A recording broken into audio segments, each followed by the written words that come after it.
కొన్ని మాటలు చదువుకుందాం.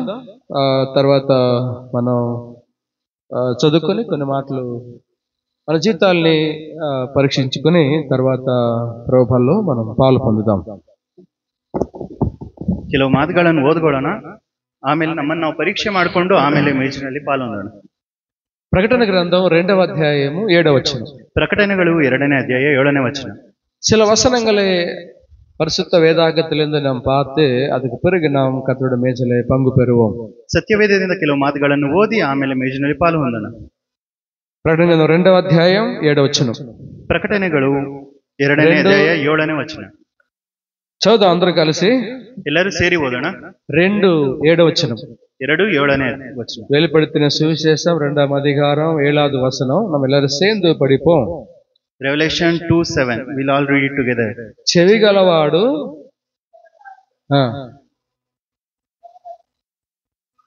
వినుగాక. చాలు. చెవిగలవాడు దేవుని ఆత్మ సంఘములతో చెప్పుచుండగా చెవిగలవాడు వినుగాక. ದೇವರಾತ್ಮನು ಸಭೆಗಳಿಗೆ ಹೇಳುವುದನ್ನು ಕಿವಿಯುಳ್ಳವನು ಕೇಳಲಿ. ఏ ఆత్మ సంఘాలకి చెబుతుందంట?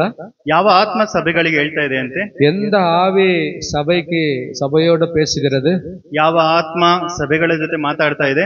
ಕನ್ನಡలో ఉంది దేవుని ఆత్మ అని కన్నడలో క్లియర్ గా ఉంది. ಕನ್ನಡದಲ್ಲಿ ದೇವರಾತ್ಮನು ಅಂತ ಬರೆದಲ್ಪಟ್ಟಿದೆ. దేవుని ఆత్మ అంటే దేవుడు సంఘముతో మాట్లాడినప్పుడు చెవులున్నవాడు వినాలంట. ದೇವರ ಆತ್ಮ ಸಭೆಗಳ ಜೊತೆ ಮಾತಾಡಿದಾಗ ಕಿವಿಯುಳ್ಳವನು ಕೇಳಲಿ. சபையிலே ஆண்டவராகிய ஆவி மூலமாக பேசும்போது కాదుల్లవన్ కేక కడువాన్. కివియుಳ್ಳవను కేಳಲಿ. నిజంగా ఏం చెవులు ఉన్నాయి మీకంతా? ಯಾವ ಕಿವಿ ಇದೆ ನಿಮಗೆ? మీ చెవులు ఏది ఫాస్ట్ గా వింటుంది? ನಿಮ್ಮ ಕಿವಿ ಬೇಗ ಯಾವ್ದನ್ನು ಕೇಳುತ್ತೆ? ఫాస్ట్ గా ఏది వింటుంది? ವೇಗವಾಗಿ ಯಾವ್ದನ್ನು ಕೇಳುತ್ತೆ? సురుక్కమాగా ఎంత వార్త ఇది కాదు కేకుது? వేగವಾಗಿ ಯಾವ ಮಾತನ್ನ ಕೇಳ್ತೀರಾ? ఎక్కువగా దేవుని మాటలకి షార్ప్ ఉందా, లేకపోతే లోక సంబంధమైన మాటలకి చాలా వేగంగా వింటున్నారా? ದೇವರ ಮಾತಿಗೆ ಚೆನ್ನಾಗಿ ಕಿವಿ ಕೊಡ್ತಾ ಇದ್ದೀರಾ ಅಥವಾ ಲೋಕದ ಮಾತಿಗೆ ಕಿವಿ ಕೊಡ್ತಾ ಇದ್ದೀರಾ? அதிகமாக ನಾವು உலகத்தின் வார்த்தைகளுக்கு நாம் சத்தமா கேட்கிறோமா, இல்லாட்ட தேவனோட வார்த்தைக்கு ನಾವು சத்தமா கேட்கிறோமா? ಯಾವ್ದನ್ನ ಹೆಚ್ಚಾಗಿ ಕೇಳ್ತಾ ಇದೀವಿ? దేవుని మాటలు మాట్లాడేటప్పుడు చెవులుండేవాడు వినుగాక. ದೇವರು ಮಾತಾಡುವಾಗ ಕಿವಿಯುಳ್ಳವನು ಕೇಳಲಿ. అప్పుడు మనకు దేవుడి గురించి వినే చెవులు ఉండేది కాదు. ಒಂದು ಕಾಲದಲ್ಲಿ ದೇವರು ಹೇಳುವ ಅಂತ ಕೇಳೋದಕ್ಕೆ ನಮ್ ಕಿವಿ ಇಲ್ಲ. ஒரு காலத்துல ஆண்டவர் பத்தி கேட்கும் போதே போதிக்கும் போதே அதை கேட்கிற அந்த காது நமக்கு இல்லை. ನಮ್ಗೊಂದು ಸಮಯದಲ್ಲಿ ಕಿವಿ ಇರ್ಲಿಲ್ಲ. ఇప్పుడుందా పోనే? ಈಗಿದೆಯಾ ಹೋಗ್ಲಿ? இப்ப இருக்குதானே? ஆண்டவர் வசனத்தை கேட்கறதுக்கு அந்த காது இருக்குதானே? ದೇವರ ವಚನವನ್ನು ಕೇಳೋದಕ್ಕೆ ಈ ಕಿವಿ ಇದೆ ತಾನೆ? ఉందా? ఎప్పుడెప్పుడు వింటా ఉన్నారు ఇంట్లో? ಯಾವಾಗ ಯಾವಾಗ ಕೇಳ್ತಾ ಇದ್ರಿ ನಿಮ್ಮ ಮನೆಯಲ್ಲಿ? పొద్దున వింటున్నారా? ಬೆಳಗ್ಗೆ ಕೇಳ್ತಿದ್ದೀರಾ? పొద్దున వింటా ఉన్నారా? ಬೆಳಗ್ಗೆ ಕೇಳ್ತಿದ್ದೀರಾ? రాత్రి వింటా ఉన్నారా? ರಾತ್ರಿ ಕೇಳ್ತಿದ್ದೀರಾ? సంఘంలో వచ్చి వింటున్నారా? ಸಭೆಗೆ ಬಂದು ಕೇಳ್ತಾ ಇದ್ದೀರಾ? వింటున్నారా లేదా? ಕೇಳ್ತಿದ್ದೀರಾ ಇಲ್ವಾ? దేవుడు మాటలు వినడానికి వస్తున్నారా పోనే? ದೇವರ ಮಾತನ್ನು ಕೇಳಕ್ಕಾದ್ರೂ ಬರ್ತಾ ಇದ್ದೀರಾ ಹೋಗ್ಲಿ? ఎందుకు వచ్చేది మందిరానికి? ಏನಕ್ಕೆ ಬರೋದು ಸಭೆಗೆ? దేవుడు ఏం మాట్లాడతాడా? ದೇವರು ಏನ್ ಮಾತಾಡ್ತಾರೆ? ఆత్మ ద్వారా ఏం పలుకుతాడా? ಆತ್ಮದಿಂದ ಏನು ಮಾತಾಡ್ತಾರೆ? నా గురించి ఏమైనా చెప్తాడేమో, ನನ್ನ ಬಗ್ಗೆ ಏನಾದ್ರೂ ಹೇಳ್ತಾರೇನೋ అని అనే ఆసక్తితో రావాలంట. ಅನ್ನೋ ಆಸಕ್ತಿಯಿಂದ ಬರ್ಬೇಕಂತ. బాగా మాట్లాడుతున్నారు అనుకోండి, ಚೆನ್ನಾಗಿ ಮಾತಾಡ್ತಿದಾರೆ ಅನ್ಕೊಳ್ಳಿ, మీరు వినలేదు అనుకోండి, ನೀವು ಕೇಳಿಲ್ಲ ಅನ್ಕೊಳ್ಳಿ, అప్పుడు ఏం అర్థము? ಆಗ ಏನಂತ ಅರ್ಥ? ఇప్పుడు ನಾನು పేస్ట్ ఇరుக்கிறேன், ನೀನ್ ಕೇಕல, ಅಪ್ಪ ಏನ ಅర్థం? ನಾವು ಮಾತಾಡ್ತಾ ಇದೀವಿ ಬಟ್ ನೀವು ಕೇಳ್ತಾ ಇಲ್ಲ ಅಂದ್ರೆ ಅದ್ರ ಅರ್ಥ ఏం అర్థం? చెవులు లేదని అర్థం, ಕಿವಿ ಇಲ್ಲ ಅಂತ ಅರ್ಥ. ఉదాహరణకి ఒక అడవిలో ಒಂದು ಕಾಡಲ್ಲಿ 2 జింకలు ఉండేదంట. 2 జింಕೆಗಳಿದ್ವು. దానికి మగ జింక, ఆడ జింక. ಒಂದು ಗಂಡು ಒಂದು ಹೆಣ್ಣು. దానికి 2 చిన్న జింకలు పుట్టాయంట. ಅವಕ್ಕೆ 2 ಚಿಕ್ಕ ಮರಿಗಳಾದವು. ఈ పెద్ద జింకలు పోయేటప్పుడు, అడవిలోకి పోయేటప్పుడు చిన్న జింకలతో చెప్పినాయి, ದೊಡ್ಡ ಜಿಂಕೆಗಳು ಆ ಕಾಡಿಗೆ ಹೋಗ್ಬೇಕಾದ್ರೆ ಚಿಕ್ಕ ಜಿಂಕೆಗಳ ಹತ್ರ ಹೇಳಿದ್ವು, మీరు చిన్న పిల్లలు బయటకు రావద్దండి, ನೀವು ಚಿಕ್ಕ ಮಕ್ಕಳು ಹೊರಗೆ ಬರಬೇಡಿ, సైతాను మీకోసం ఎదురు చూస్తా ఉన్నాడు, ಸಾತಾನ್ ನಿಮ್ಗೋಸ್ಕರ ಎದುರು ನೋಡ್ತಾ ಇದ್ದಾನೆ. ఎవరా సైతాను? ಯಾರ ಸೈತಾನನು? పులి, సింహం. ಹುಲಿ ಅಥವಾ ಸಿಂಹ. మీరు సింహానికి దొరికిపోతారు, ನೀವು ಸಿಂಹಕ್ಕೆ ಸಿಗ್ತೀರಾ, మీకేమైనా తినేకి తీసుకొస్తావే అని అమ్మ నాన్న వెళ్ళిపోయారు. ನಿಮ್ ತಿನ್ನಕ್ಕೆ ಏನಾದ್ರು ತಗೊಂಡ್ಬರ್ತೀವಿ ಅಂತ ಅಪ್ಪ ಅಮ್ಮ ಹೊರಟು. ఈ చిన్న జింకలు ఆడుకుంటూ ಈ ಚಿಕ್ಕ ಜಿಂಕೆಗಳು ಆಟ ಆಡ್ಕೊಂಡು ఒకటి బయటకు వచ్చేసింది గూట్లో నుంచి. ಒಂದು ಗೂಡಿಂದ ಹೊರಗಡೆ ಬಂತು. చిన్న ఇంకొక జింక అన్నది, ಇನ್ನೊಂದು ಜಿಂಕೆ ಹೇಳ್ತು అమ్మ ಚಿಕ್ಕದು. నాన్న ఏం చెప్పారు? ಅಪ್ಪ ಅಮ್ಮ ಏನಂತ ಹೇಳಿದ್ರು? ఇక్కడే ఉండమని చెప్పలేదా? ಇಲ್ಲೇ ಇರಕ್ ಹೇಳಿದ್ರಲ್ವಾ? బయటికి పోతని చెప్పలేదా? ಹೊರಗೆ ಹೋಗ್ಬೇಡ ಅಂದ್ರು ತಾನೆ. అమ్మ నాన్న అట్లా అంటారులే, ಅಪ್ಪ ಅಮ್ಮ ಹಂಗೆ ಹೇಳ್ತಾರೆ. మనం అట్లా పోయేద్దాం అని బయటకు వచ్చిండు. ನಾವ್ ಹಾಗೆ ಹೋಗ್ ಬರೋಣ ಅಂತ ಹೊರಗೆ ಬಂದು ఈ సింహం చూస్తా ఉన్నది, ಈ ಸಿಂಹ ನೋಡ್ತಾ ಇತ್ತು, దొరుకుతుందేమో చూస్తా ఉన్నది, ಸಿಗುತ್ತೇನೋ ಅಂತ ನೋಡ್ತಾ ಇತ್ತು. ఈ చిన్న బొమ్మలాగా జింకలాగా జింక్ జింక్ జింక్ ఎగురుకుంటూ వచ్చింది. ಈ ಚಿಕ್ಕ ಗೊಂಬೆ ತರ ಎಗರ್ಕೊಂಡು ಬಂತು. దొరికిందిరా ఈరోజు నాష్టా అనుకొని ಇವತ್ ನಂಗೆ ತಿಂಡಿ ಸಿಕ್ತು ಅನ್ಕೊಂಡು ఒక్క దెబ్బతో దాన్ని గొంతు పట్టుకొని పిసికింది. ಒಂದ್ ಏಟಲ್ಲಿ ಅದ್ರ ಕತ್ತಿ ಹಿಡ್ಕೊಂಡು ಇಸ್ಕಾಕ್ತಾರೆ. ఇది గొంతు పిసికితే ప్రాణం పోయింది. ಕತ್ತನ್ನು ಇಸ್ಕಿದ್ರೆ ಪ್ರಾಣ ಹೋಯ್ತು. ఈ చిన్న జింకని తీసుకొని పోతా ఉంది. ಈ ಚಿಕ್ಕ ಜಿಂಕೆನ ಎತ್ಕೊಂಡು ಹೋಗ್ತಾ ಇದೆ. ఏది సింహం ಸಿಂಹ పోతా అంటే దానికి ఒక ఆలోచన వచ్చిందంట. ಅದಕ್ಕೊಂದು ಯೋಚನೆ ಬಂತು, స్నానం చేసుకొని తిందాంలే. ಸ್ನಾನ ಮಾಡ್ಕೊಂಬಂತೀನಿ ನಾನು ಬಿಡು. ఆ జింకనాడు పడేసి ಆ జింಕೆನಲ್ಲಿ ಬಿಸಾಕಿ చూసుకుని ఎవరైనా కావాలి కదా, ಅದನ್ನ ನೋಡ್ಕೊಳಕ್ ಯಾರಾದ್ರೂ ಬೇಕು ತಾನೆ. ఎవరైనా వస్తే ఎత్తుకుపోతే ಯಾರಾದ್ರೂ ಬಂದು ఎత్తుಕೊಂಡು ಹೋದ್ರೆ ఆడాడు బండ సందులో ఒక నక్క ఇట్లా తొంగి చూస్తుందంట. తొంగి చూస్తుంది నక్క. ಆ ಬಂಡೆ ಸಂದಿಯಲ್ಲಿ ಒಂದು ನರಿ ಬಗ್ಗಿ ಬಗ್ಗಿ ನೋಡ್ತಾ ಇತ್ತಂತ. ఏయ్ నక్క రైట్ అన్నదంట. ಏ ನರಿ ಬಾ ಇಲ್ಲಿ ಅಂತ. నేను రాను స్వామి, నేను రాను, ನಾನ್ ಬರಲ್ಲ ಸ್ವಾಮಿ, నన్ను తినేస్తావు నువ్వు, నేను ನೀನ್ రాను. ನನ್ನನ್ನು ತಿಂದಾಕ್ಬಿಡ್ತೀಯ, నాకు ఆల్రెడీ ఉంది రాయడాను. ನನ್ಗೆ ಆಲ್ರೆಡಿ ಆಹಾರ ಇದೆ, ನೀನ್ ಬಾ. వచ్చి నేను పై స్నానం చేసేసి వస్తాను. ಹೋಗಿ ಬಂದಿದ ತಕ್ಷಣನೇ ನಾನು ಹೋಗಿ ಸ್ನಾನ ಮಾಡ್ಕೊಂಡ್ ಬರ್ತೀನಿ. జింకను చూసుకో. ಜಿಂಕೆಯನ್ನು ನೋಡ್ತಾ ಇರು. వెళ్ళిపోయింది, కొంచెం లేట్ అయిపోయింది సింహం వచ్చే లోపల. ಹೋಗಿ ಸ್ವಲ್ಪ ಲೇಟ್ ಆಗಿ ಬಂತು ಸಿಂಹ ಬರೋಷ್ಟು. ఈ నక్కకి ఆ జింకను చూసిన లేత మాంసం కదా, ಆ ನರಿಗೆ ಆ ಜಿಂಕೆ ನೋಡಿದಾಗ ಎಳೆ ಮಾಂಸ ತಾನೆ, ఎట్లా తినాలా అని చూసింది. ಯಾವ ರೀತಿ ತಿನ್ಬೇಕು ಅಂತ ನೋಡ್ದ. దానికి 2 చెవులు ఉంటే ಅದಕ್ಕೆ 2 ಕಿವಿ ಇದ್ರೆ 2 చెవులు బాగా కొరుక్కుని తినేసింది. ಅದರ 2 ಕಿವಿಗಳನ್ನ ಚೆನ್ನಾಗಿ ಅಡ್ದು ತಿನ್ಬಿಟ್ಟು బాగా నాలుగుతో నాకి ఈడ చెవులు లేదన్నట్టుగా చేసింది. ಅಲ್ಲಿ ನಾಲಿಗೆಯಲ್ಲಿ ನೆಕ್ಬಿಟ್ಟು ಫುಲ್ ಕಿವಿನೇ ಇಲ್ಲ ಅನ್ನಂಗ್ ಮಾಡ್ಬಿಡ್ತು. సింహం వచ్చింది, ಸಿಂಹ ಬಂತು, చూసింది, ನೋಡ್ತು, చెవులు లేదు, దానికి కనబడలేదు. ಅದು ಕಿವಿ ಇಲ್ಲ ಅಂತ ಕಾಣಿಸ್ತು. నేను తిన్నప్పుడు చెవులు ఉన్నదే, ನಾನ್ ಹಿಡ್ದಾಗ ಕಿವಿ ಇತ್ತಲ್ಲ, చెవులు ఏమైంది? ಕಿವಿ ಏನಾಯ್ತು? నాకు తెలియదు స్వామి, ನನಗೆ ಗೊತ್ತಿಲ್ಲ ಸ್ವಾಮಿ. నేను నీతో ఆటలాడతానా? ನಾನ್ ನಿನ್ ಜೊತೆ ಹೋರಾಡ್ತೀನ? నాకు తెలియదు స్వామి అన్నది. ನನಗ್ ಗೊತ್ತಿಲ್ಲ ಸ್ವಾಮಿ ಅಂತ. నేను అమ్మ దగ్గర పోదాంపా, ನಡಿ ಇದ್ರ ಅಮ್ಮನ ಹತ್ರಕ್ಕೆ ಹೋಗೋಣ ಬಾ. ఏ జింకమ్మా, జింకయ్య రండి బయటికి. ಏ ಜಿಂಕೆ ಬಾ ಇಲ್ಲಿ. ఆ జింకలు 2 జింకలు పెద్ద జింకలు వచ్చినాయి. ಆ ದೊಡ್ಡ 2 ಜಿಂಕೆಗಳು ఇది ಬಂದು, మీ బిడ్డేనా? ಇದು ನಿನ್ ಮಗುನಾ? అవును స్వామి, మా బిడ్డే స్వామి. ಹೌದು ಮಗು, ನಾನು ಹೌದು ಸ್ವಾಮಿ, నేనే చంపిందాన్ని, ನಾನೇ ಸಾಯಿಸಿದ್ದೆ ಅದನ್ನ. ఇప్పుడు ఇది చిన్నప్పటి నుంచి దీనికి 2 చెవులు ఉన్నదా? ಚಿಕ್ಕ ವಯಸ್ಸಿನ ಇದಕ್ಕೆ 2 ಕಿವಿ ಇದೆಯಾ? ఆయన ఏం చెప్పలేదు కానీ ఆ జింకమ్మ చెప్పింది. ಆ ಜಿಂಕೆ ಗಂಡು ಜಿಂಕೆ ಏನ್ ಹೇಳಿಲ್ಲ, ಹೆಣ್ ಜಿಂಕೆ ಹೇಳ್ತು దానికి 2 చెవులు లేదయ్యా, ಅದಕ್ಕೆ 2 ಕಿವಿ ಇಲ್ಲ ಅಯ್ಯ. పుట్టినప్పటి నుంచి లేదా, మధ్యలో లేదా? ಹುಟ್ಟದಾಗಿಂದ ಇಲ್ವಾ, ಮಧ್ಯದಿಂದ ಇಲ್ವಾ? చెవులు లేదయ్యా, ಕಿವಿನೇ ಇಲ್ವಯ್ಯ. సరే అని చెప్పి సరే వెళ్ళిపోయింది ಅಂತ ಎತ್ಕೊಂಡು ಹೋಗ್ಬಿಡ್ತು. ఈ నక్క అడిగింది, ನರಿ ಕೇಳ್ತು, జింకక్క ಜಿಂಕಕ್ಕ ಜಿಂಕಕ್ಕ దీనికి 2 చెవులు ఉన్నది, ಇದಕ್ಕೆ 2 ಕಿವಿ ಇತ್ತು, దాన్ని కొరుకుంటుంది నేనే, ಅದನ್ನ ಕಡ್ದು ತಿಂದಿದ್ ನಾನೇ. నువ్వు నేనేందుకు చెప్పినావు? ಇಲ್ಲ ಅಂತ ಹೇಳ್ತಿದೀಯಲ್ಲ. నేను ఇంటి నుంచి బయటకు పోయేటప్పుడు ನಾನ್ ಮನೆಯಿಂದ ಹೊರಗೋಗ್ಬೇಕಾದ್ರೆ దానికి 10-20 సార్లు చెప్పిన, ಅದಕ್ಕೆ 10-20 ಸತಿ ಹೇಳಿದೀನಿ, బయటకు పోవద్దు అని. ಹೊರಗೋಗ್ಬೇಡ ಅಂತ. చెవులుంటే అది వినేది కదా, ಕಿವಿ ಇದ್ದಿದ್ರೆ ಕೇಳ್ತಿತ್ತಲ್ವಾ, అందుకే చెవులు లేదని చెప్పిన. ಅದಕ್ಕೆ ಕಿವಿ ಇಲ್ಲ ಅಂತ ಹೇಳಿದೆ. మీ చెవుల్ని ఎవరు కొరికేశారు? ನಿಮ್ಮ ಕಿವಿಗಳನ್ನು ಯಾರು ಕಡ್ದಾಕಿದ್ದಾರೆ? నక్కల? ನರಿಗಳ? మీ చెవుల్ని ఎవరు కొరికారు? ನಿಮ್ಮ ಕಿವಿಗಳನ್ನ ಯಾರು ಕಡ್ದಿದ್ದಾರೆ? నక్కేనా? నరిಗಳ? నిజమే, చెవులు లేదు కదా దానికి. చెవులుంటే ఎందుకు ఆ మాట వింటది? ಕಿವಿ ಇದ್ರೆ ತಾನೆ, ಕಿವಿ ಇಲ್ಲ ಅಂದಿದ್ದಕ್ಕೆ ಅದನ್ನ ಕೇಳಲಿಲ್ಲ. మా పురిలిಲ್ಲ కొంచెం పురిచా. ಅರ್ಥ ಆಯ್ತಾ? அப்போ தேவன் சொன்ன வார்த்தைகளுக்கு கேட்காதவன் காதில்லாத போலనే இருக்கிறான். ದೇವರ ಮಾತಿಗೆ ಕಿವಿ ಕೊಡದವನು ಕಿವಿ ಇಳ್ಳವನಂತೆ. చాలా అపాయాలు వస్తాయి మీకు, ತುಂಬಾ ಅಪಾಯಗಳು ಬರುತ್ತೆ. సరే, దేవుడు మాట్లాడేటప్పుడు కొన్ని మాటలు మనం జాగ్రత్తగా తీసుకోవాలంట. ದೇವ್ರು ಮಾತಾಡ್ಬೇಕಾದ್ರೆ ಕೆಲವು ಮಾತುಗಳನ್ನು ಹುಷಾರಾಗಿ ಕೇಳ್ಬೇಕಂತೆ. కొన్ని మాటలు మనం చదువుకున్నప్పుడు మనకి అర్థమవుతుంది. ಕೆಲವು ಮಾತುಗಳನ್ನು ಓದ್ಕೊಳ್ಳೋಣ, ತುಂಬಾ ಚೆನ್ನಾಗಿ. దేవుడు మనతో మాట్లాడినప్పుడు ದೇವ್ರು ನಮ್ ಜೊತೆ ಮಾತಾಡ್ಬೇಕ, మనం చెవి పెట్టి బాగా జాగ్రత్తగా వినాలంట. ಕಿವಿ ಕೊಟ್ಟು ನಾವು ಹುಷಾರಾಗಿ ಕೇಳ್ಬೇಕಂತ. లోక మాటల కంటే కూడా, ಲೋಕದ ಮಾತುಗಳಿಗಿಂತನೂ బైబిల్లో కొంతమందిని చూస్తాము. ಬೈಬಲ್ ಅಲ್ಲಿ ಕೆಲವರನ್ನು ನೋಡ್ತೀವಿ. యెషయా గ్రంథం 1వ అధ్యాయం 19వ వచనం. ಯೆಶಾಯ 1ನೇ ಅಧ್ಯಾಯ 19ನೇ ವಾಕ್ಯ. Isaiah chapter 1 verse 19. ಯೆಶಾಯ 1ನೇ ಅಧ್ಯಾಯ 19ನೇ ವಾಕ್ಯ. యెషయా పుస్తకం 1వ అధికారం 19వ వచనం. ಯೆಶಾಯನ ಪ್ರವಾದನ ಗ್ರಂಥ 1:9 చదవండి.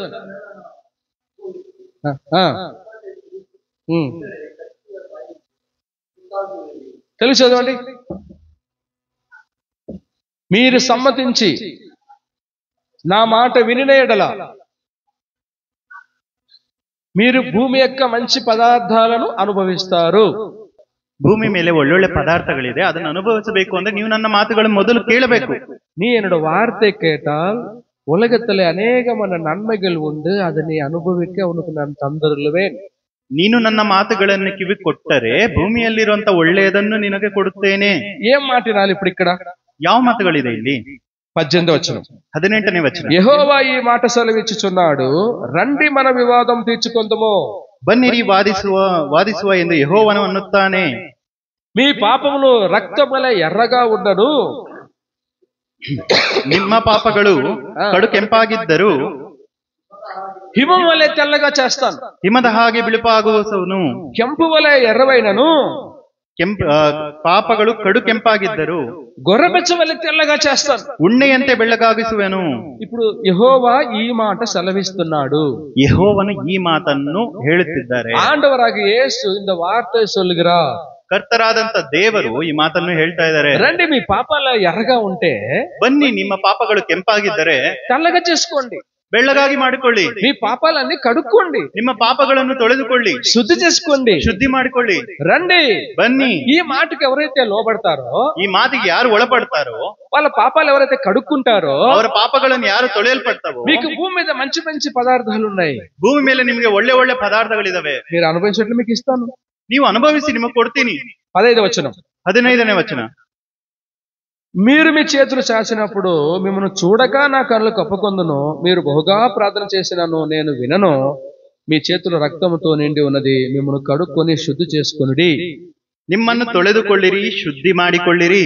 இந்த இடத்துல ஆண்டவர் சொல்றார், ஆண்டவர் வார்த்தை, வாருங்கள் எல்லோரும் வந்து உங்களோட பாவத்தை இயேசு ரத்தத்தினால கழுவி சுத்திகரிக்கப்படுங்கள். ಪ್ರತಿಯೊಬ್ಬರ ಪಾಪವು ಯೇಸು ಕ್ರಿಸ್ತ ರಕ್ತದಲ್ಲಿ ತೊಳೆಯಲ್ಪಡಬೇಕು. உங்க கையில பாவம் இருக்கு, ನಿಮ್ಮ ಕೈಗಳಲ್ಲಿ ಪಾಪ ಇದೆ. நீங்க விஸ்தாரமா ஜெபம் செய்தாலும் நான் உனக்கு பார்க்க மாட்டேன். ನೀನು ಬಹಳ ಪ್ರಾರ್ಥನೆ ಮಾಡಿದರೂ ನಿನ್ನ ಪ್ರಾರ್ಥನೆ ನಾನು ಕಿವಿ ಕೊಡಲ್ಲ. உனக்குள்ள இருக்கிற பாவத்தை எல்லாம் ஒத்துக்கொள். ನಿನ್ನಲ್ಲಿರುವಂತ ಪಾಪಗಳನ್ನು ಒಪ್ಪು. ఇది నల్ల వార్త தானே? ಇದು ಒಳ್ಳೆ ಮಾತು ತಾನೆ? ఈ మాటలు మంచి మాటలే కదా? ಈ ಮಾತು ಒಳ್ಳೇದೇ ತಾನೆ? రండి, మీ పాపాలను కడుక్కోండి. ಬನ್ನಿ, ನಿಮ್ಮ ಪಾಪಗಳನ್ನು ತೊಳೆದುಕೊಳ್ಳಿ. మీ చేతులను కడుక్కోండి, కాళ్ళను కడుక్కోండి. ನಿಮ್ಮ ಕೈಗಳನ್ನು ಕಾಲನ್ನು ತೊಳೆದುಕೊಳ್ಳಿ. దానికేమన్నా వెల చెల్లించాల్సిన అవసరం లేదు. ಅದಕ್ಕೆ ನೀವು ಬೆಲೆ ಕೊಡುವಂತ ಸಮಸ್ಯೆ ಇಲ್ಲ. దానికి డబ్బు దారిపోయాల్సిన అవసరం లేదు. ಅದಕ್ಕೆ ದುಡ್ಡನ್ನು ಕೊಡೋ ಅವಶ್ಯಕತೆ ಇಲ್ಲ. నా దగ్గరకు వచ్చి ನನ್ನ ಬಳಿ ಬಂದು పాపములు ఒప్పుకోండి, ಪಾಪಗಳನ್ನು ಒಪ್ಕೊಳ್ಳಿ. యథార్థంగా నీ జీవితాన్ని ఒప్పుకో. ಯಥಾರ್ಥವಾಗಿ ನಿನ್ನ ಜೀವನವನ್ನು ಒಪ್ಪಿಕೋ. దేవా, నేను పాపిని, ದೇವರೇ ನಾನು ಪಾಪಿ, నాలో ఈ దోషాలున్నాయి, ನನ್ನಲ್ಲಿ ಈ ಪಾಪಗಳಿದಾವೆ, నాలో ఈ పాపములు ఉంది, ನನ್ನಲ್ಲಿ ಈ ದೋಷಗಳಿದಾವೆ, నాలో ఈ బలహీనతలు ఉన్నాయి, ನನ್ನಲ್ಲಿ ಈ ಬಲಹೀನತೆಗಳಿದಾವೆ, మానుకోలేకపోతున్నాను. ನಾನು ಬಿಡಕ್ಕಾಗ್ತಾ ಇಲ್ಲ. యేసు రక్తంతో నన్ను కడుగు నాయనా, ಯೇಸು ರಕ್ತದಲ್ಲೂ ನನ್ನ ತೊಳೆಯಿರಿ, పరిశుద్ధపరచు నాయనా, ಪರಿಶುದ್ಧಪಡಿಸಿ అని అడిగితే ಅಂತ ಕೇಳಿದ್ರೆ దేవుడు నిన్ను క్షమించి కడిగి పవిత్రుడుగా మారుస్తాడు. ದೇವರು ನಿನ್ನನ್ನು ಶುದ್ಧಿ ಮಾಡಿ ಪವಿತ್ರನನ್ನಾಗಿ ಮಾಡ್ತಾರೆ. నిన్ను పిలిచి పరిశుద్ధపరుస్తాడు ఆయన. ನಿನ್ನನ್ನು ಕರೆದು ಪರಿಶುದ್ಧನಾಗಿ ಮಾಡ್ತಾ ಇದ್ದಾರೆ. ఈ మాట కూడా చేయకపోతే ఎట్లా? ಈ ಮಾತನ್ನು ಮಾಡ್ಲಿಲ್ಲ ಅಂದ್ರೆ ஆண்டவரை கூப்பிட்டு நான் உன்னை பரிசுத்தப்படுத்துகிற ஆண்டவர்னு சொல்றாரு. ದೇವರೇ ಕರೆದು ಹೇಳ್ತಾ ಇದ್ದಾರೆ, ನಾನು ನಿನ್ನನ್ನು ಪರಿಶುದ್ಧನಾಗಿ ಮಾಡ್ತೇನೆ ಅಂತ. வார்த்தை கேட்கறதுக்கு அவ்வளவு ஈஸியா இருக்குல்ல? ಇದು ಕೇಳೋದಕ್ಕೆ ಎಷ್ಟು ಸುಲಭ ಇದೆಯಲ್ಲ. ஆண்டவரே என் பாவங்களை மன்னிங்கப்பா, ಕರ್ತರೇ ನನ್ನ ಪಾಪಗಳನ್ನು ಕ್ಷಮಿಸಿ, உடைய ரத்தத்தினால கழுவி சுத்திகரியும் ஆண்டவரே, ನಿನ್ನ ರಕ್ತದಿಂದ ತೊಳೆದು ಶುದ್ಧೀಕರಿಸಿ. మనం ఇట్లా అడిగేదానికి పెద్ద నోరు కష్టమా? ಅಂತ ಕೇಳೋದಕ್ಕೆ ಏನಾದ್ರು ನಾವು ಕಷ್ಟನಾ? ನಮ್ಗೆ చెప్పండి, కష్టమా? ಕಷ್ಟನಾ? యేసు ప్రభు శిష్యుల్ని ఆ రాత్రి, ಯೇಸು ಕರ್ತರು ಶಿಷ್ಯರನ್ನು ಆ ರಾತ್ರಿ వాళ్ళందరి పాదాలను కడిగినాడు ఆయన. ಅವರೆಲ್ಲರ ಪಾಪಗಳನ್ನು ತೊಳೆದರು. ಅವರು అక్కడ శుద్ధి గురించే మాట్లాడతాడు. ಅಲ್ಲಿ ಶುದ್ಧಿಯ ಬಗ್ಗೆ ಮಾತಾಡ್ತಾ ಇದ್ದಾರೆ. పరిశుద్ధపరచుకోవాలి, ಪರಿಶುದ್ಧಪಡಿಸಿಕೊಳ್ಳಬೇಕು. ఈ ప్రపంచంలో లోకంలో నిన్ను పరిశుద్ధపరచువాడు లేడు. ಈ ಪ್ರಪಂಚದಲ್ಲಿ ಲೋಕದಲ್ಲಿ ನಿನ್ನ ಪರಿಶುದ್ಧನಾಗಿಸುವವನು ಇಲ್ಲ. నీ పాపాలను కడిగి శుద్ధీకరించేవాడు లేడు. ನಿನ್ನ ಪಾಪಗಳನ್ನು ತೊಳೆದು ಶುದ್ಧೀಕರಿಸುವವರು ಇಲ್ಲ. ఒక దగ్గర ఎన్ని సబ్బులు రాసుకున్నా, ಒಂದು ಕಡೆ ಎಷ್ಟು ಸಾಬೂನನ್ನು ಬಳಸಿದ್ರು, ఎంత మరి సీకాపొడి రాసుకున్నా, ಎಷ್ಟು ಶಿಕೆಕಾಯಿನ ಬಳಸಿದ್ರು నువ్వు పరిశుద్ధుడు కాలేవు. ನೀನು ಶುದ್ಧಿ ಆಗುವುದಿಲ್ಲ. ఎంత విధులను పాతాలో, ఎంత సోపనాలు ఆగటం, ఎంత విధమైన ఆయిల్ ఆగటం, ఉన్న పరిశుద్ధపడతవే ముడియాదు. ಯಾವ ಸೋಪ್ ಬಳಸಿದ್ರು, ಶಾಂಪೂ ಬಳಸಿದ್ರು ನೀವು ಶುದ್ಧನಾಗೋದಕ್ಕಾಗೋದಿಲ್ಲ. సో ఈ మాటకి మనం చెవియొగ్గి వస్తే, ಈ ಮಾತಿಗೆ ಕಿವಿ ಕೊಟ್ಟು ನಾವು ಬಂದ್ರೆ నువ్వు శుద్ధి అవుతావు. ನೀನು ಶುದ್ಧನಾಗ್ತೀಯಾ. అంతేకాదు నువ్వు ఎప్పుడైతే శుద్ధి అవుతావో నీకు మంచి మంచివన్నీ ఉన్నాయి, నువ్వు అనుభవించేటట్లుగా నీకు ఇస్తాను. ನೀನು ಯಾವಾಗ ಶುದ್ಧನಾಗ್ತೀಯೋ ಒಳ್ಳೇದೆಲ್ಲ ನೀನು ಕೊಡ್ತೀನಿ, ನೀನು ಅನುಭವಿಸುವಂತೆ. నీకు కనబడడం లేదు లోకంలో, ನಿನಗೆ ಕಾಣಿಸ್ತಾ ಇಲ್ಲ ಲೋಕದಲ್ಲಿ, నీకు కనబడడం లేదు, ನಿಮಗ್ ಕಾಣಿಸ್ತಾ ಇಲ್ಲ. உனக்கு தெரியல உலகத்துல எங்கப்பா நன்மை இருக்குదని சொல்லி నీ తేడుగురాయి. ಎಲ್ಲಿ ಒಳ್ಳೇದಿದೆ ಅಂತ ನೀವು ಹುಡುಕ್ತಾ ಇದ್ದೀರಾ. లోకంలో నాకెక్కడ మేలు ఉన్నాయి అని నువ్వు వెతుకుతున్నావు. ಲೋಕದಲ್ಲಿ ನನ್ಗೆಲ್ಲಿ ಒಳ್ಳೇದಿದೆ ಅಂತ ನೀನು ಹುಡುಕ್ತಾ ಇದ್ದೀರಾ. ఉంది నీకు కనబడలేదు, అది ಇದೆ ಆದ್ರೆ ನಿಮ್ಗೆ ಕಾಣಿಸ್ತಾ ಇಲ್ಲ. నువ్వు శుద్ధి అయినప్పుడు నీకు కనబడుతుంది. ನೀನು ಶುದ್ಧನಾದಾಗ ಕಾಣಿಸುತ್ತೆ నీ కొరకు దేవుడు లోకంలో ఏదేది పెట్టాడు అనేది. ನಿನಗಾಗಿ ದೇವರು ಲೋಕದಲ್ಲಿ ಏನಿಟ್ಟಿದ್ದಾರೆ ಅಂತ అంతవరకు నీకు కనబడదు, ಅಲ್ಲಿವರೆಗೂ ನೀನು ಕಾಣಿಸಲ್ಲ. పరిశుద్ధపరచుకుందామా, పరిశుద్ధపరచుకోవడాన్వా, శుద్ధీకరించుకుందామా, శుద్ధీకరించుకోవడాన్వా, మన జీవితాన్ని ప్రభు దగ్గర అడిగి పరిశుద్ధత కలిగి ఉందామా, ನಮ್ಮ ಜೀವನದ ಬಗ್ಗೆ ಕರ್ತರಲ್ಲಿ ಕೇಳಿ ಶುದ್ಧರಾಗಿರೋಣವಾ. పరిశుద్ధులైతే మీకు ఏం పేరు వస్తుంది? ಪರಿಶುದ್ಧರಾದ್ರೆ ನಿಮ್ಗೆ ಏನ್ ಹೆಸರು ಬರುತ್ತೆ? పరిశుద్ధ ஆனால் நமக்கு என்ன పేరు వரும்? ಪರಿಶುದ್ಧರಾದ ಮೇಲೆ ಏನಂತ ಹೆಸರು ಬರುತ್ತೆ చెప్పండి, ఏం పేరు వస్తుంది? పరిశుద్ధులైతే నీతిమంతులు అని పేరు నీకు. ಪರಿಶುದ್ಧರಾದರೆ ನೀತಿಮಂತರು ಅಂತ ಹೆಸರು ನಿಮಗೆ. చెప్పండి, పరిశుద్ధులైతే, ಪರಿಶುದ್ಧರಾದರೆ చెప్పండి, పరిశుద్ధులమైతే మనకు నీతిమంతులని పేరు. యేసు ప్రభు ఏ నేరం తప్పు లేదన్నారు. యేసు కర్తರಲ್ಲಿ ಯಾವ ಪಾಪವಾಗಲಿ ಇಲ್ಲ అంటే ఆయన నీతిమంతుడని చెప్పారు. ಆತನು ನೀತಿಮಂತನು ಅಂತ ಹೇಳಿದ್ರು. అంటే యేసు ఇప్పుడు మనల్ని ఏం చేయాలనుకుంటున్నాడు? ಅಲ್ಲಿ యేసు ಕರ್ತರು ಏನ್ ಮಾಡ್ಬೇಕಂತಿದ್ದಾರೆ? నీతిమంతులుగా మార్చాలనుకుంటున్నారు. ನೀತಿಮಂತರಾಗಿ ಮಾರ್ಪಡಿಸ್ಬೇಕಂತಿದ್ದಾರೆ. నీతిమంతులుగా మారిస్తే మనకేం లాభం? ನೀತಿಮಂತರಾಗಿ ಬದಲಾಯಿಸಿದ್ರೆ ಏನ್ ಲಾಭ? ನಮ್ಮ ನೀತಿಮಾನ್ಗಳಾಗಿ ಆಂಡವರು ಮಾರ್ಚಿನ ನಮಗೆನ್ನ లాభం? ದೇವರು ನಮ್ಮನ್ನು ನೀತಿಮಂತರಾಗಿ ಬದಲಾಯಿಸಿದರೆ ನಮಗೇನು ಲಾಭ? సామెతల గ్రంథం 3:33 ಜ್ಞಾನೋಕ್ತಿಗಳು 3:33 3ನೇ ಅಧ್ಯಾಯ 33 ಜ್ಞಾನೋಕ್ತಿಗಳು 3:33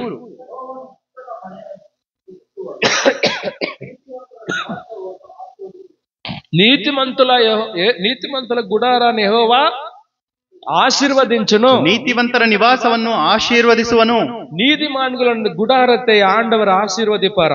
ನೀತಿಮಂತರ ಗೃಹವನ್ನು ಆಶೀರ್ವದಿಸುತ್ತಾರೆ. మనకు లాభమే గానీ నష్టమేం లేదు కదా. ನಮಗೆ ಲಾಭ ಬಿಟ್ರೆ ನಷ್ಟ ಏನು ಇಲ್ಲ ತಾನೆ. సామెతల గ్రంథం 10వ అధ్యాయము, ಜ್ಞಾನೋಕ್ತಿಗಳು 10ನೇ ಅಧ್ಯಾಯ 6వ అధ్యాయము 6ನೇ ಅಧ್ಯಾಯ 10వ వచనం 10ನೇ ವಚನ. చాప్టర్ క్షమించి 10వ అధ్యాయం 6వ వచనం, క్షమించి 10ನೇ ಅಧ್ಯಾಯ 6ನೇ వచನ. నీతిమంతుని తల మీదకి ఆశీర్వాదం వచ్చును. ಶಿಷ್ಟರ ತಲೆ ಮೇಲೆ ನೀ ಆಶೀರ್ವಾದವು ಬರುತ್ತೆ. మనం నీతిమంతులయ్యాం అనుకోండి, ನಾವು ನೀತಿವಂತರಾದ್ರೆ మన తల మీదకి ఏమొస్తాయి? ನಮ್ಮ తಲೆ ಮೇಲೆ ಏನ್ ಬರುತ್ತೆ? చెప్పండి, ఏమొస్తుంది? ಏನ್ ಬರುತ್ತೆ? ఆశీర్వాదములు వస్తాయంట. ಆಶೀರ್ವಾದಗಳು ಬರುತ್ತೆ. మనం నీతిమంతులుగా ఉంటే, ನಾವು ನೀತಿమంತರಾಗಿದ್ರೆ మన గుడారం మీద ఏమొస్తాయి? ನಮ್ಮ నివాసಗಳಿಗೆ ಏನ್ ಬರುತ್ತೆ? ఆశీర్వాదం ఉందంట. ఆశీర్వాదಗಳು ಬರುತ್ತೆ. అంటే దేవుడు పిలిచి మనలను మన తల మీదను మన ఇంటి మీదను ఆశీర్వాదంగా మారుస్తున్నాడు ఆయన. ದೇವರು ನಮ್ಮನ್ನು ಕರೆದು ನಮ್ಮ ತಲೆ ಮೇಲೆ ನಮ್ಮ ಮನೆ ಮೇಲೆ ಆಶೀರ್ವಾದವನ್ನು ಕೊಡ್ತಾ ಇದ್ದಾರೆ ಅವರು. ஆண்டவர் நம்மளை கூப்பிட்டு நம் தலை மேலேயோ நம்ம வீட்டு மேலே ஆசீர்வாதத்தை வருகிற மாதிரி நம்மளை செய்கிறார். ಅವರು ನಮ್ಮನ್ನು ಕರೆದು ಅವರು ನಮ್ಗೆ ಆಶೀರ್ವಾದವನ್ನು ಕೊಡ್ತಾ ಇದ್ದಾರೆ. వస్తారా? ಬರ್ತೀರಾ? వస్తారా? ಬರ್ತೀರಾ? வரீங்களா? ಬರ್ತೀರಾ? வரீங்களா? ಬರ್ತೀರಾ? వరంపా ఉంటే వరంపా. ಬರ್ತೀನಪ್ಪ ನಿನ್ನ ಹತ್ರಕ್ಕೆ. నా బలహీనతలంటే ఒప్పుకుంటానప్ప. ನನ್ನ కడిಮೆಗಳನ್ನೆಲ್ಲ ನಾನು ఒప్పుకుంತೀನಿ. నన్ను పరిశుద్ధపరచు నాయనా. నన్నನ್ನು పరిశుద్ధపడిಸಿ. దావీదు మహారాజు అడిగినాడు.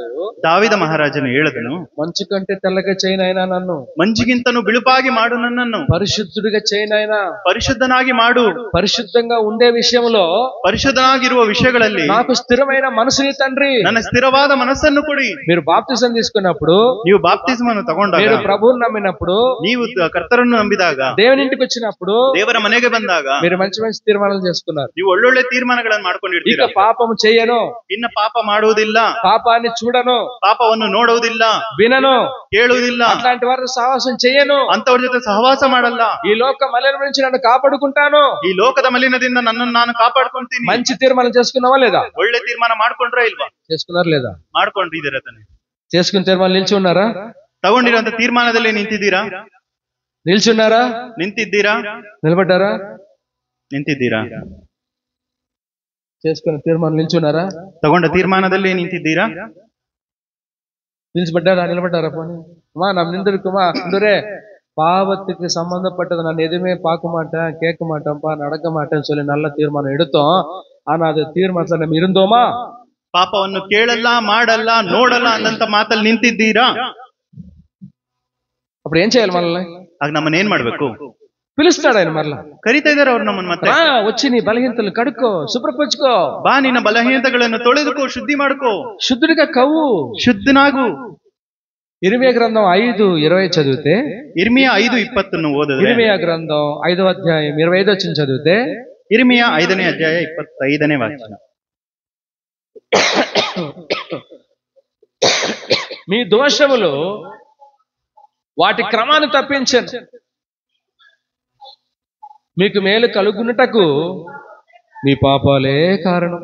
ನಿಮ್ಮ ಪಾಪಗಳು ನಿಮಗೆ ಮೇಲನ್ನು ತಡೆದಿವೆ. మన పాపములు మనకు మేలు జరగకుండా అడ్డం వస్తుంది. ನಮ್ಮ ಪಾಪಗಳು ನಮಗೆ ಒಳ್ಳೆದಾಗದಂತೆ ಅಡ್ಡ ಬರ್ತಾ ಇದೆ. நம்மட அக்கிரமங்கள், நம்மட பாவங்கள், நம்மட நன்மை, நமக்கு நன்மை நடக்காதபடிக்கு அது தடையா வருகிறது. ನಮಗೆ ಒಳ್ಳೇದಾಗಬೇಕು ಅಂದ್ರೆ ನಮಗೆ ನಮ್ಮ ಪಾಪಗಳೇ ಅಡ್ಡ ಬರ್ತಾ ಇದಾವೆ. అప్పుడెప్పుడో చేశానులేండి, ಅವಾಗ ಯಾವಾಗ್ಲೂ ಮಾಡಿದ್ದೆ ನಾನು, అదేమో జరిగిందిలేండి, ಹಾಗೇನೋ ಆಗೋಗಿತ್ತು. ఎప్పుడు చేసినా ఎప్పుడు ఉన్నా ఆ పాపాలు ఒప్పుకోవాలా, దాన్ని కడుక్కోవాలా, క్లీన్ కావాలా. ಯಾವಾಗ ಆ ಪಾಪ ಮಾಡಿದ್ರು ಅದನ್ನು ಒಪ್ಕೋಬೇಕು, ಶುದ್ಧನಾಗಬೇಕು. నేను అప్పుడెప్పుడో చేస్తే తెలియక ನಾನು ಅವಾಗ ಯಾವಾಗ್ಲೂ ಮಾಡಿದ್ದು ತಿಳಿದಲೆ ఇప్పుడు చేయడం లేదు, ಈಗ ಮಾಡ್ತಾ ಇಲ್ಲ. అట్లా కాదు, ఆ పాపం నిన్ను పట్టుకుంటుంది ಅಂತ ಅಲ್ಲ, ಆಗಿನ ಪಾಪನು ನೀನು ಹಿಡಿದುಕೊಳ್ಳುತ್ತೆ. ఎప్పుడెప్పుడు చేసావో ఆ పాపం నిన్ను వదిలిపెట్టదు. ಯಾವಾಗ ಪಾಪ ಮಾಡಿದ್ಯೋ ಅದು ನಿನ್ನನ್ನು ಬಿಡಲ್ಲ. అది దేవునితో ఒప్పుకొని క్షమాపణ పొంది దాని నుంచి విడుదల పొంది ఉంటే గానీ నీకు మేలు రాదు. ಅದನ್ನು ಕರ್ತರಲ್ಲಿ ಒಪ್ಪಿಕೊಂಡು ಅದನ್ನು ಬಿಟ್ಟು ಕ್ಷಮಾಪಣೆ ಹೊಂದದೇ ಇದ್ರೆ ಅದನ್ನು ನಿನ್ನನ್ನು ಬಿಡಲ್ಲ. నిన్ను పరిశుద్ధపరిచి యెహోవాను నేనే, ನಿನ್ನನ್ನು ಪರಿಶುದ್ಧನಾಗಿಸುವ ಯೆಹೋವನು ನಾನೇ. యేసు రక్తం ప్రతి పాపాన్ని కడిగి పవిత్రపరుస్తుందంట. ಯೇಸು ರಕ್ತವು ಪ್ರತಿ ಪಾಪವನ್ನು ತೊಳೆದು ಪರಿಶುದ್ಧ ಮಾಡುತ್ತದಂತೆ. దీనికి ఏం ప్రయాసం లేదు, ಇದಕ್ಕೆ ಯಾವ ಪ್ರಯಾಸ ಪಡಬೇಕಾಗಿಲ್ಲ. ఉన్న చోటున ನೀನು ಇರುವ ಸ್ಥಳದಲ್ಲೇ దేవా నన్ను క్షమించు, నన్ను కడుగు అని అడిగితే, ದೇವರೇ ನನ್ನನ್ನು ಕ್ಷಮಿಸು, ತೊಳೆಯಿರಿ ಅಂತ ಕೇಳಿದ್ರೆ, ఈ మాటకు లోబడే వాళ్ళు ఎంతమంది? ಈ ಮಾತಿಗೆ ಒಳಪಡುವವರು ಎಷ್ಟು ಜನ? இந்த வார்த்தைக்கு கீழ்ப்படுவர் எத்தனை பேர் இருக்கிறார்கள்? ಈ ಮಾತಿಗೆ ಒಳಪಡುವವರು ಯಾರ್ಯಾರಿದ್ದೀರಾ? என்னை பரிசுத்தப்படுத்தும் ஆண்டவரே, ನನ್ನನ್ನು ಪರಿಶುದ್ಧ ಮಾಡಿದ என் பாவங்களெல்லாம் மன்னியுங்கப்பா, ನನ್ನ ಪಾಪಗಳನ್ನು நான் ತೊಳೆಯಿರಿ, பாவம் செய்யாதபடிக்கு என்னை కాపాటు ఆండవరే. ನಾನು ಪಾಪಗಳನ್ನು ಮಾಡದಿರ ನನ್ನನ್ನು ಕಾಪಾಡಿ. ఎంతమంది ఇలాంటి పిలుపుకు లోబడి ఉంటారు? ಎಷ್ಟು ಜನ ಈಗ ಒಂದು ಕರೆಗೆ ಕಿವಿ ಕೊಡ್ತೀರಾ? యేసుప్రభు అందరి పాదాలు కడుగుతుంటే, ಯೇಸು ಕರ್ತರು ಎಲ್ಲರ ಕಾಲನ್ನು ತೊಳಿಬೇಕಾದ್ರೆ, పేతురు దగ్గరికి వచ్చేటప్పుడు పేతురు వద్దు వద్దు అన్నాడు. ಪೇತ್ರನ ಬಳಿ ಬಂದಾಗ ಪೇತ್ರನ ಹೇಳದ ನಂಗೆ ಬೇಡ ಬೇಡ ಅಂತ. యేసు స్వామి 12 పేరు శిష్యులకు కాలు కలవపోతే, ಯೇಸು ಕರ್ತರು 12 ಜನ ಶಿಷ್ಯರ ಕಾಲನ್ನು ತೊಳಿಬೇಕಾದ್ರೆ, పేతురుకిట్టు వరం పోతే పేతురు వేండ ఎన్ కాలు కలవదే అంటున్నారు ఆండவர். ಪೇತ್ರನ ಬಳಿ ಬಂದಾಗ ನನ್ನ ಕಾಲನ್ನು ತೊಳಿಬೇಡ ಅಂತ ಹೇಳದ. நான் கழுவாம போனா எனக்கும் உனக்கும் சம்பந்தமே கிடையாது. ನಾನು ತೊಳೆಯದಿದ್ದರೆ ನಿನಗೆ ನನಗೆ ಸಂಬಂಧನೇ ಇರೋದಿಲ್ಲ. నేను కడగకపోతే నీకు నాకు పాలభాగస్తులం కాలేమో. ನಾನು ತೊಳಿದೇ ಇದ್ರೆ ನೀನು ನಾನು ಭಾಗಸ್ಥರಲ್ಲ. ఇదేమో లోకానుసారంగా కాలగడి నెత్తి మీద పోసుకునేది కాదు ఈ కార్యం. ಇದು ಲೋಕಾನುಸಾರವಾಗಿ ಕಾಲನ್ನು ತೊಳೆದು ತಲೆ ಮೇಲೆ ಹಾಕೊಳ್ಳೋದಲ್ಲ, ಇದು పరిశుద్ధపరుస్తున్నాను నిన్ను, ಪರಿಶುದ್ಧ ಪಡಿಸ್ತಾ ಇದೀನಿ ನಿನ್ನನ್ನು. అది చేతులు గాని కాళ్ళు గాని మైండ్ గాని. ಅದು ಕೈಯಾಗಲಿ ಕಾಲಾಗಲಿ ತಲೆಯಾಗಲಿ. నన్ను స్నానం చేయి ప్రభా అని వచ్చిండు ఆయన. ನನ್ನನ್ನು ಸ್ನಾನ ಮಾಡಿಸುವಂತ ಬಂದ. కాలు కడిగితే నాకు స్నానం చేయించాను వచ్చిండు. ಕಾಲನ್ನು ತೊಳಿತಾ ಇರವಿದ್ರೆ ಇಲ್ಲ ನಂಗೆ ಸ್ನಾನ ಮಾಡಿಸು ಅಂತ. பேதர் சொல்றாரு, ஆண்டவரே கால் வேண்டாம், முழுமுது எனக்கு స్నానத்தை செய் அப்படின்னு சொல்லுவாங்க. కాలు మాత్ర ಬೇಡ, ನಂಗೆ పూర్తి స్నాననే ಮಾಡಿಸು ಅಂತ ಬಂದ. అక్కర్లేదు, నువ్వు ఆల్రెడీ స్నానం చేశాను, నీకు ఇప్పుడు కాల్లో ఉన్నాయి కొన్ని, అది క్లీన్ చేయాలా అన్నారు. ಇಲ್ಲ, ನೀ ಸ್ನಾನ ಮಾಡಿದ್ಯಾ, ಆದ್ರೆ ನಿನ್ನ ಕಾಲನ್ನು ತೊಳೆದ್ರೆ ಸಾಕು ಅಂತ ಹೇಳ್ದ. మాటకు లోబడతారా? ಮಾತಿಗೆ ಒಳಪಡ್ತೀರಾ? మీకు మంచి మంచి మేళ్ళు ఉన్నాయి, ನಿಮ್ಗೆ ಒಳ್ಳೊಳ್ಳೆ నీ ಮೇಲುಗಳಿವೆ, కుటుంబానికి ఆశీర్వాదం ఉంది, ನಿನ್ನ ಕುಟುಂಬಕ್ಕೆ నీ ಆಶೀರ್ವಾದಗಳು, తల మీదకి ఆశీర్వాదం ఉంది. ನಿನ್ನ ತಲೆ ಮೇಲೆ ಆಶೀರ್ವಾದ ಬರುತ್ತೆ. పాపం నేరం లేని వాళ్ళకి ఆశీర్వాదాలు ఉన్నాయి. ಪಾಪವಾಗಲಿ ನೇರವಾಗಲಿ ಇಲ್ಲದವರಿಗೆ ಆಶೀರ್ವಾದಗಳು ಬರುತ್ತೆ. ఇప్పుడు సంఘంతో చెబుతున్న మాటలు, ಈಗ ಸಭೆ ಜೊತೆ ಹೇಳುತ್ತಿರುವಂತ ಮಾತುಗಳು, ఇప్పుడు చెవు ఉన్నవాడు ಕಿವಿಯುಳ್ಳವನು కడుక్కుంటాడు, శుభ్రం చేసుకుంటాడు, ತೊಳೆಯಲ್ಪಟ್ಟು ಶುದ್ಧನಾಗ್ತಾನೆ, ఆశీర్వాదానికి పాత్రుడిగా మారుతాడు. ಆಶೀರ್ವಾದಕ್ಕೆ ಪಾತ್ರನಾಗ್ತಾನೆ.